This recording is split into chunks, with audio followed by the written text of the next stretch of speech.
This week, Matt Alderman is filling in for Mr. John Strand, who is traveling this week.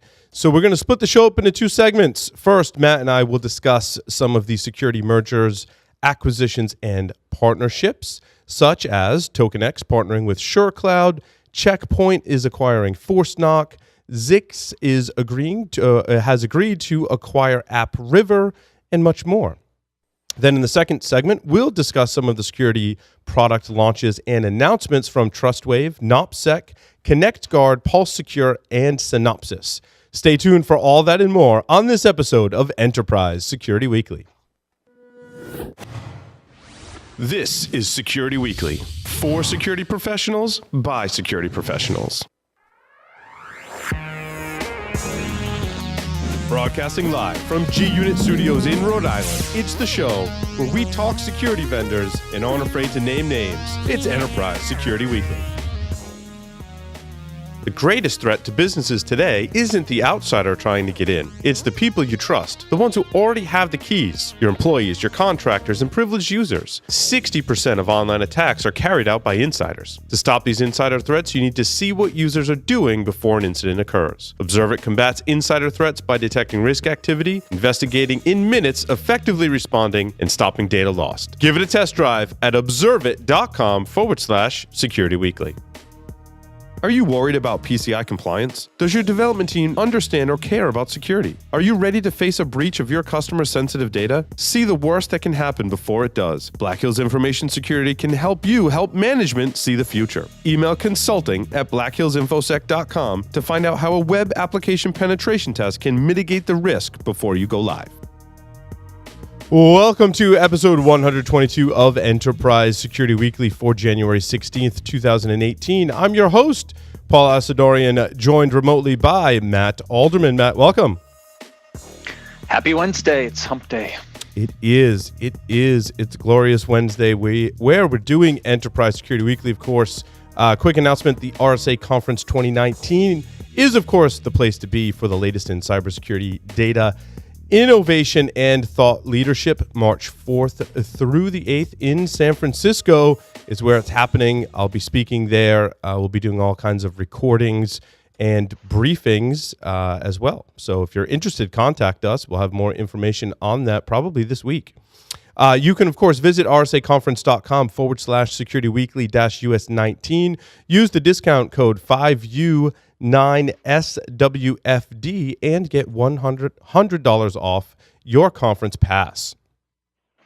All righty. So, Matt, we're digging into the first segment, which is covering, of course, the mergers, acquisitions, and I threw partnerships in there too, Matt, and I was just trying to really balance between the two. I think we had enough product announcements to cover partnerships in this segment. There's also some funding. I didn't want the title to be too long, but there's at least one funding announcement in here, one or two, one company coming out of stealth. So we'll jump right into it. We'll start with number one. TokenEx is partnering with SureCloud. Now, SureCloud is a GRC solution. They're focused on delivering a purpose-built SaaS workflow assessment. I think they pride themselves, Matt, on being able to stand up a GRC solution in like a couple of weeks, I think is what the article said. Is that true? You're familiar with this? I knew you were in that space previously. I was, and I wasn't aware of them. So I went out and did some quick research before the show, and I'm like, who are these guys? Are they on the Gartner IRM GRC list? I couldn't find them, right? I guess they're out of Europe. And yeah, their goal here is to try to make GRC really easy, that they can deploy very quickly. A lot of the GRC platforms are pretty big lifts. You know, when I worked for RSA in Archer, I mean, those projects were long. It takes a long time to set up a GRC program. So, you know, if they can shorten it, it looked like most of their customers are going to be small to medium enterprises that are not going to invest in one of the big GRC vendors. So interesting, right? But I did not know them beforehand. And it's interesting, TokenEx is a cloud-based data protection platform providing tokenization, denominization. Did I say that? Dominization? What the? I read that differently when I put it in there. Encryption and data vaulting as a SaaS offering for all sensitive data sets. I had not heard of TokenEx either. I thought that was pretty interesting. Again, I think you're going to see these companies popping up because of GDPR. Yeah. People are trying to figure out how to protect their data, especially over in Europe. And now you see how GRC's coming together with some of these data privacy protection discussions, because nobody wants to get the fine from GDPR. So, yeah, I mean, I guess it makes sense. I'm not quite sure what the partnership does yet. I mean, what is it that's gonna? Is it, SureCloud customers can use this new offering to protect their data, to check off a few of their data protection requirements from a compliance perspective?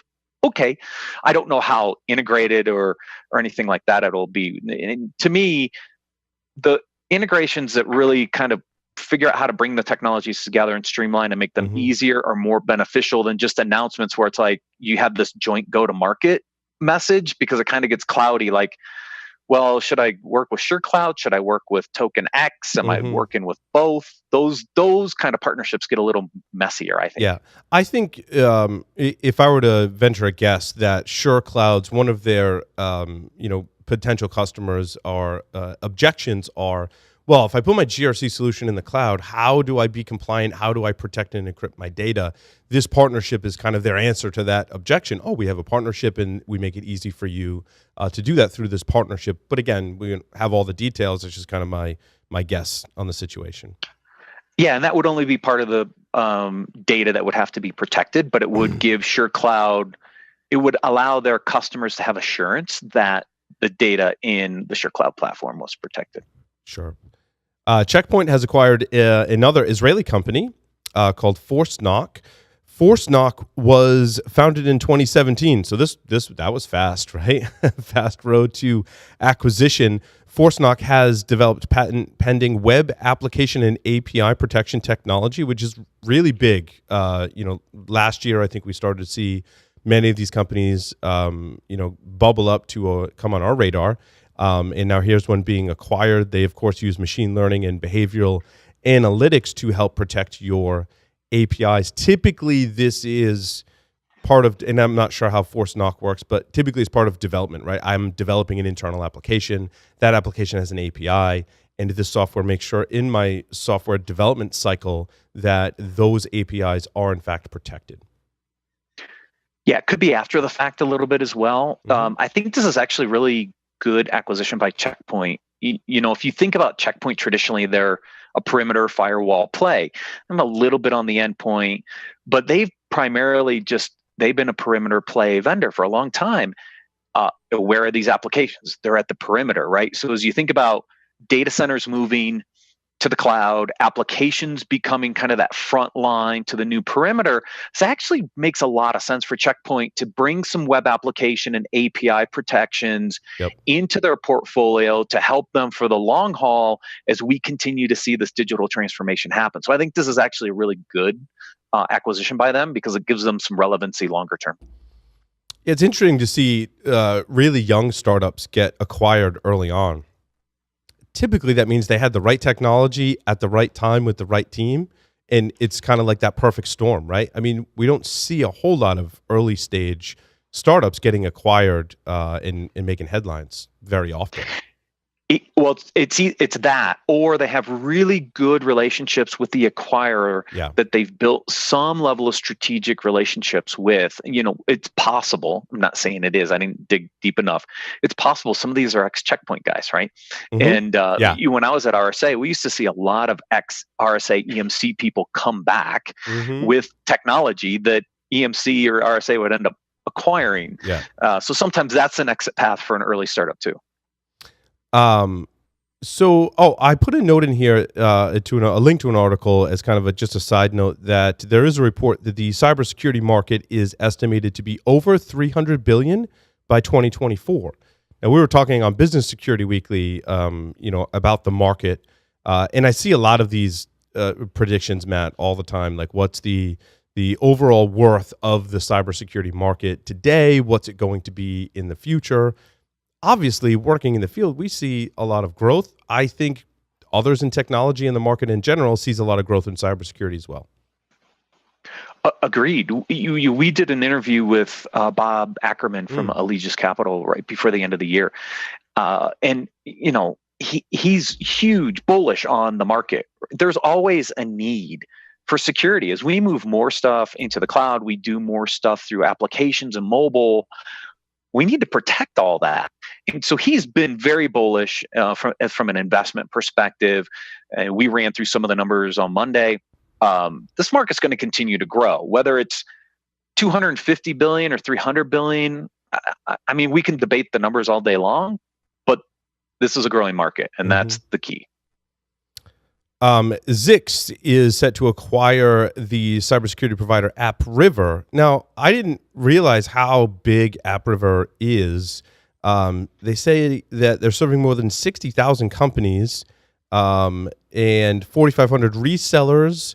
AppRiver provides Office 365 and secure hosted exchange services, which may speak to their success in that. That's a big market, subset of the market. And AppRiver was launched in 2002 and now was bought for $275 million in cash. So this one's very interesting to me because when I built the Security Weekly 25 list that we reviewed on Monday, Zix was not on my 25 list. They're a public company, primarily because of their market cap.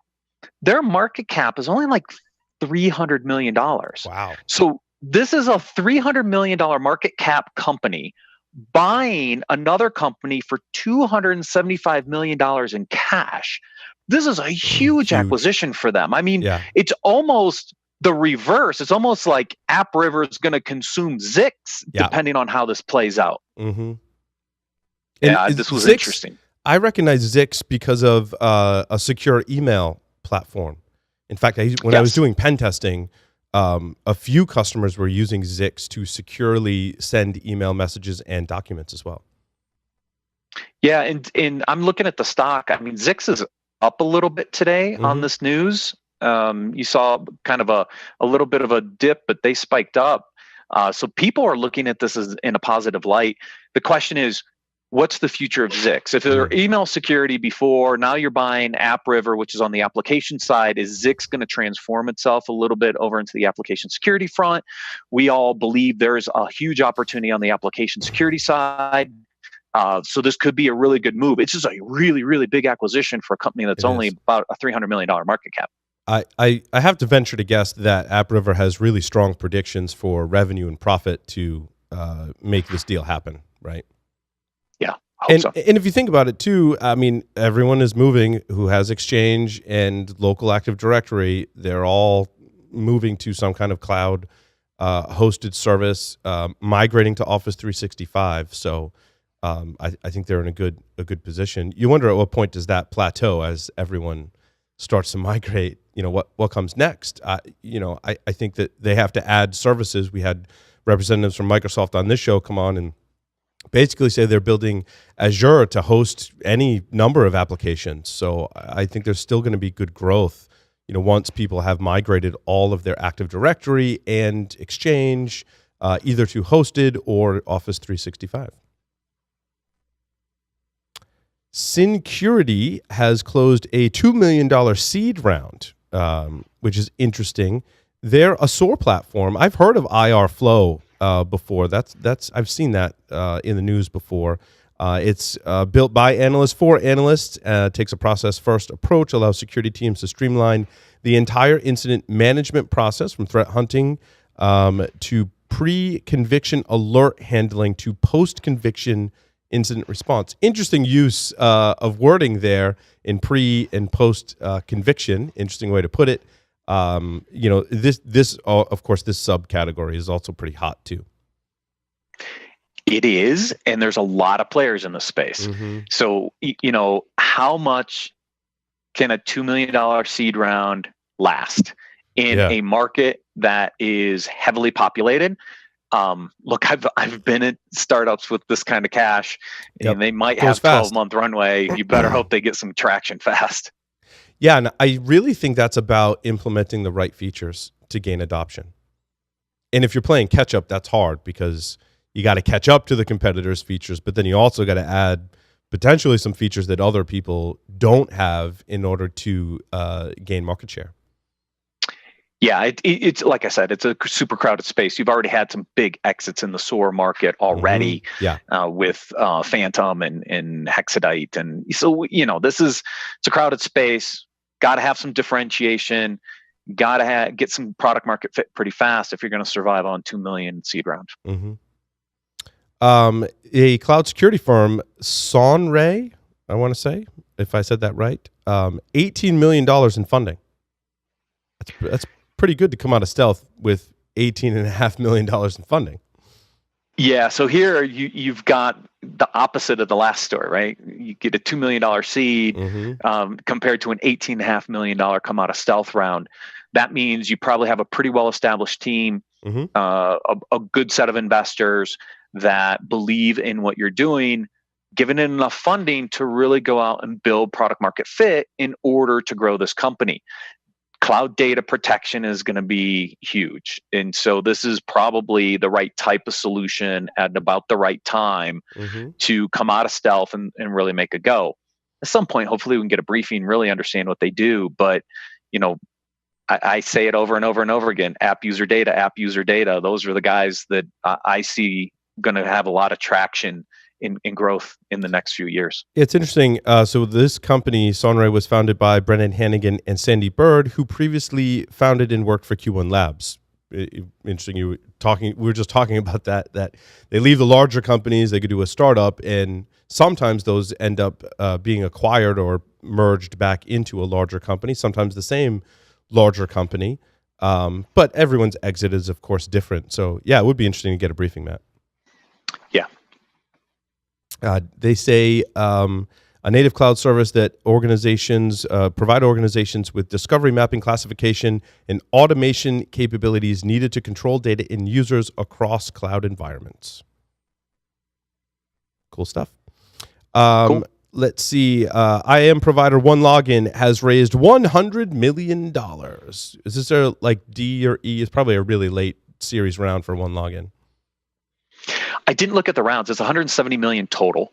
So the first 70, now you get 100 million raised. So it's probably C, D, E, somewhere in there, right? Depends. Sure. I didn't look. Here's what I thought was a little interesting. OneLogin has around 250 employees globally. So they've raised $170 million. There are 250 employees. Now, kind of back up to some of our history. When we were at Tenable, we were thousands of people, right? I mean, it just seems like a lot of money for not that very big of a company. So it's like, what's going on over there? Is it that really efficient in costs and COGS and R&D, or is this to really help them expand into the next round? But this just seems like a lot of money for a 250 person company. They say they want to use the new funding round to accelerate the adoption of new products, including multi-factor authentication, and to serve enterprises in, what's the UAM category? Unified Access Management, I think, is what that is. Okay. They also plan to further expansion in North America and Europe. Interesting. Yeah. Very interesting. I would imagine they're going to be hiring a lot more people, Matt. If there are only 250 people, they're going to need a lot more salespeople to expand. I mean, typically that's what you see. When the company takes money and they say they want to expand into Europe, they're putting an office up over there and hiring a bunch of people. That kind. We saw that. I don't know. I saw that at Tenable. You came on, I think, after we had established some of those offices. Right. Yeah, that's true. I did come over right after some of those offices were established. But remember the growth we went through from the investment from Insight all the way up to IPO. I mean, we were the hiring was crazy, right? And there's thousands of employees there now in that company. Excuse me. So that's kind of what we see, right? I mean, that's why I said for 250 employees, that's a lot of money. Yep. Going to be a lot of job openings, I think. Nozomi Networks and Schneider Electric have formed a partnership to help secure critical infrastructure. This provides Schneider Electric customers with Nozomi Networks' ICS cybersecurity invisibility solution, along with access to a global network of Schneider Electric consultants trained as Nozomi Network certified engineers. So I think there was an existing partnership there that they're building on, it sounds like. Correct. Most of the industrial control security vendors have these types of relationships. They need them. We've talked a little bit about industrial control systems, why they're different. They have different types of protocols. And so you have to work very closely with the different manufacturers to really build solutions that are specific to their gear. Tenable made announcements with Siemens. Nozomi has had a relationship, I think, with Schneider Electric. I know Dragos does as well. So all these industrial control vendors have to build these relationships because it's how their solutions are going to continue to be supported and used in the different plants and environments where this technology exists. Makes sense. That was it for the mergers and acquisitions. Anything else that you want to add, Matt? No, it was a really good segment. Ties in a little bit with our Security Weekly 25. We covered a couple of them. Yeah, it's awesome. Alrighty, well, with that, we'll take a short break, come back, talk about security product launches and announcements. Stay tuned.